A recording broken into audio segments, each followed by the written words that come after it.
Afternoon, everyone. Hello, Ian. Andrew, How are you? been better.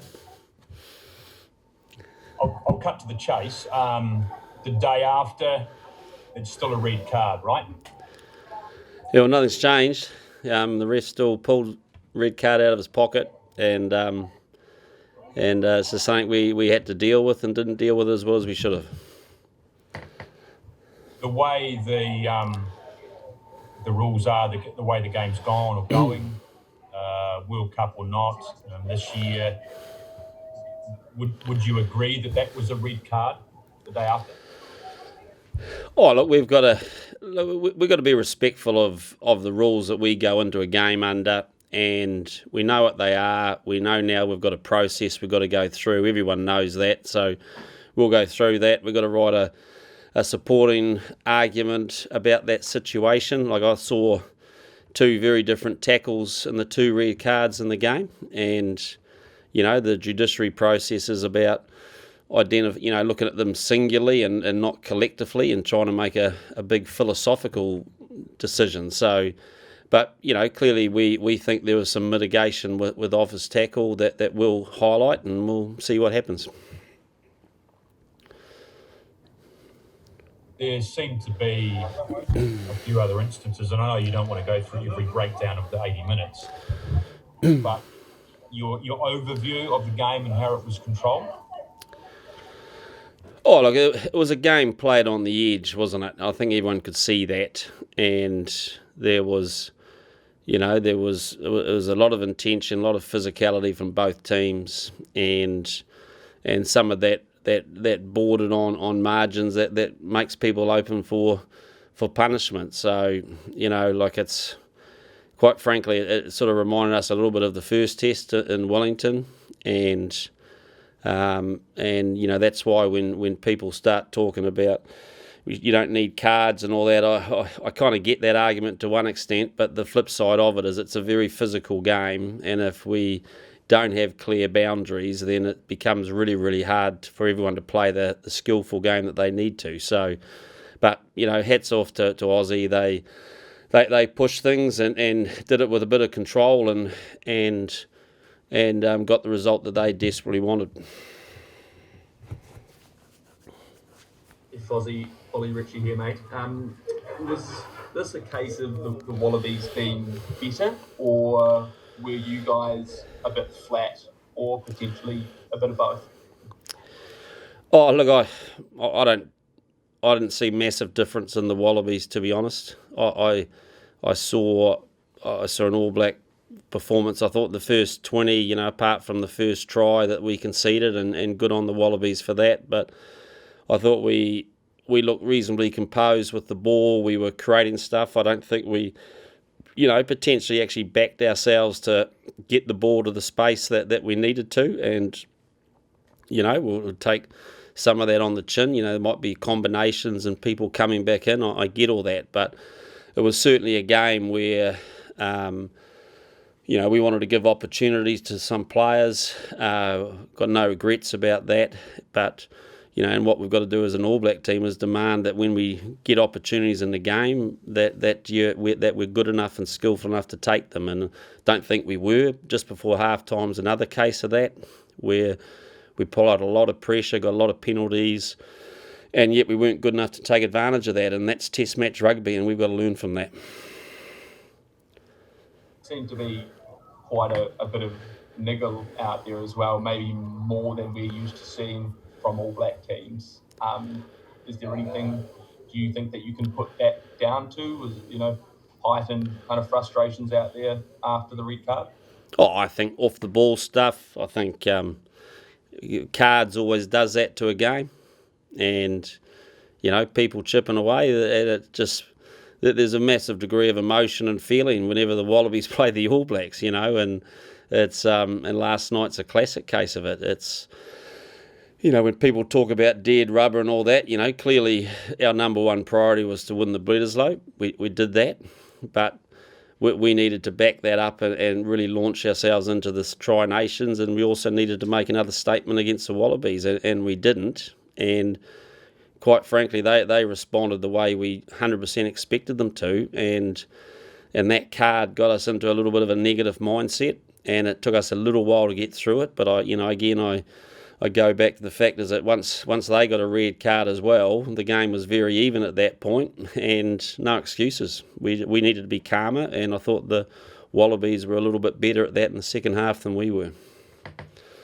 And just how frustrating was it from your point of view to see one of your more experienced players yellow carded at such an important phase of the game for a cynical play like that? Oh, look, I think in the second half we weren't as disciplined as we needed to be, and we were being pushed in areas and provoked in areas, and again that's a tactic that teams use against us, and good on them, and we've got to be better than that and smarter than that, and we gave away some kickable penalties, and then that yellow card was just sort of on top of that, and probably just reflected a little bit of frustration when there really didn't need to be any frustration. We were still very much in the game at that point, and that one little decision changed it. But so was it frustrating? Yes, it was. But again, test matches, we just got to take that and say, well, this is what happens when one of us reacts to something they shouldn't. When you say, Ian, provoked and niggled and prodded, I suppose, what do you do? What can you do? Because as we know, retaliation or anything like that is obviously frowned on. Look, you just got to. We've got to stand up for. We've got to stand up to situations, which generally we did. I mean, I'm not sure how the narrative goes about this game, but I was intensely proud with many things. Like we were under a lot of pressure. We withstood a lot of pressure.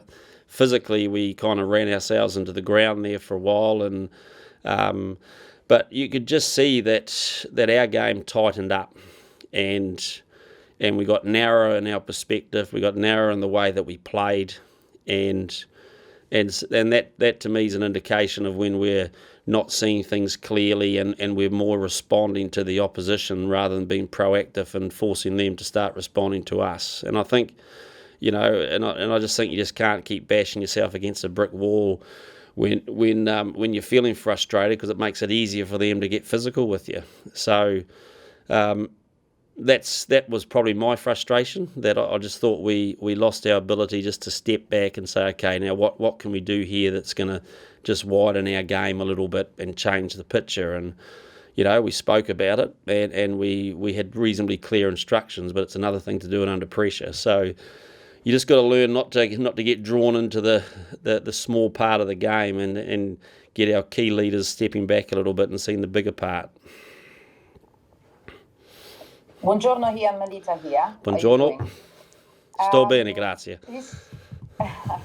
It seems that there's been a lack of somehow decision-making as a collective, such as adapting to a game of 14 players on the pitch, as well as some individual decision-making that has been crucial during the game. How do you actually rectify that during training, making sure that the players will be ready for wherever comes to them in the games to come?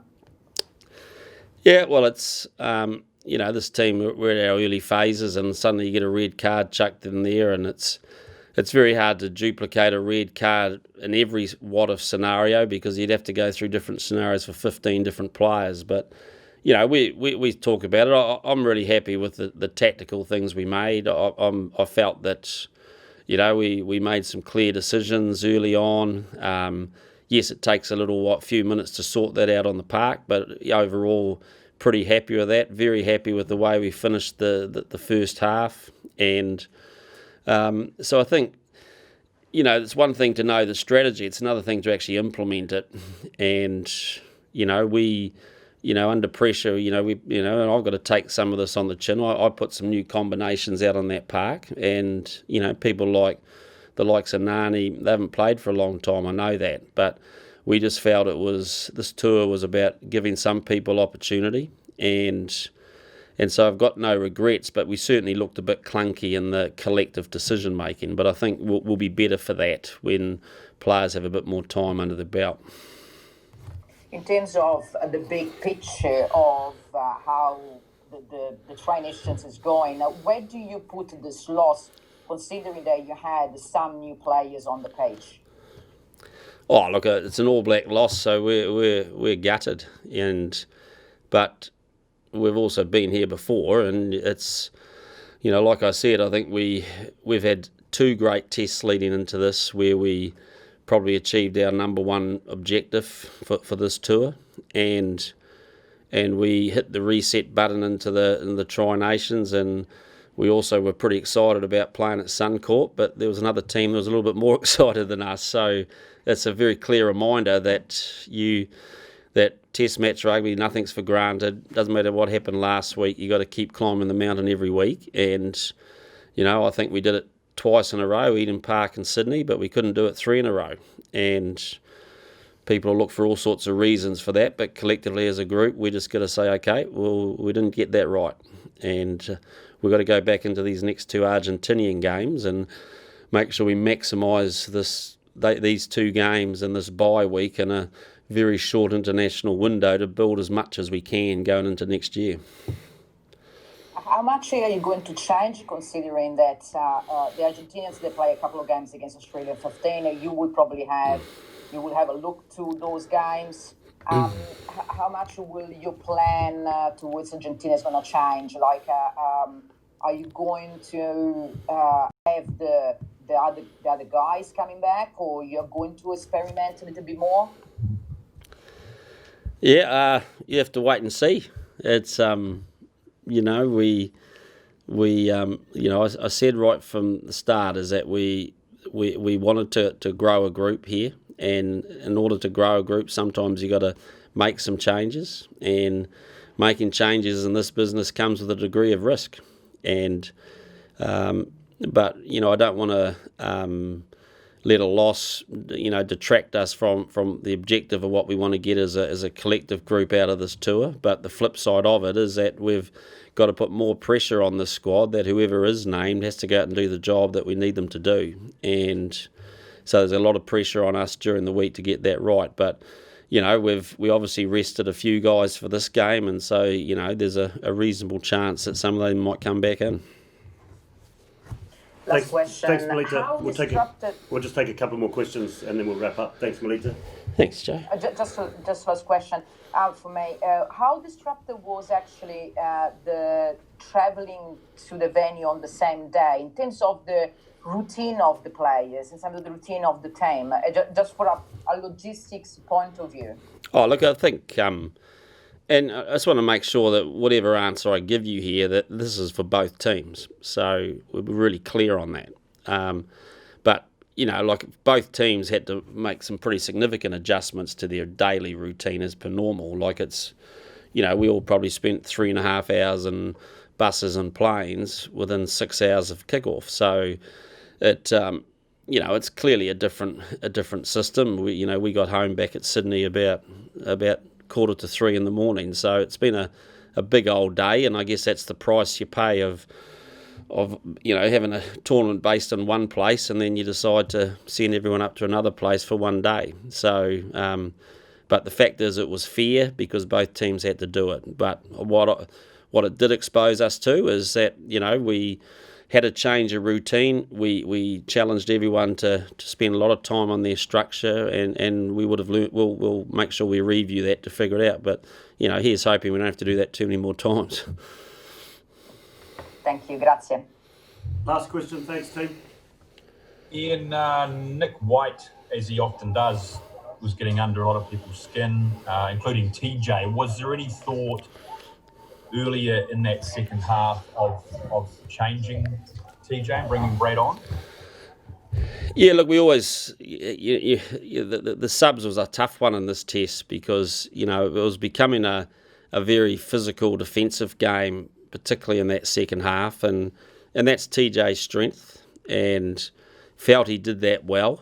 But we're always trying to monitor it, and then of course we had a just at a time that we were probably considering making a number of changes, we had a yellow card, and that impacted significantly on what we could do with some of the other subs. So, it's not only a decision that impacts on the 10 minutes of a player off, it actually changes the way you look at your subs. And so, we were putting a lot of pressure on our leaders out there to sort things out. And at that stage, that was the decision we made. But, the pleasing thing is that, when Brad came on and Toops came on, they got an opportunity early and they were good enough to take it. And so, could we have done it a bit earlier? Well, in hindsight, potentially. But, again, at the time we were thinking of doing that, there was a bit of change going on with cards. Can I just get an update on Will Jordan, just quickly, Joe and Foz? Obviously, He took a head knock. So we'll be assessing him. He's very clear today, but he'll have to go through standard protocols. Ollie. well, thank you. Cheers, mate.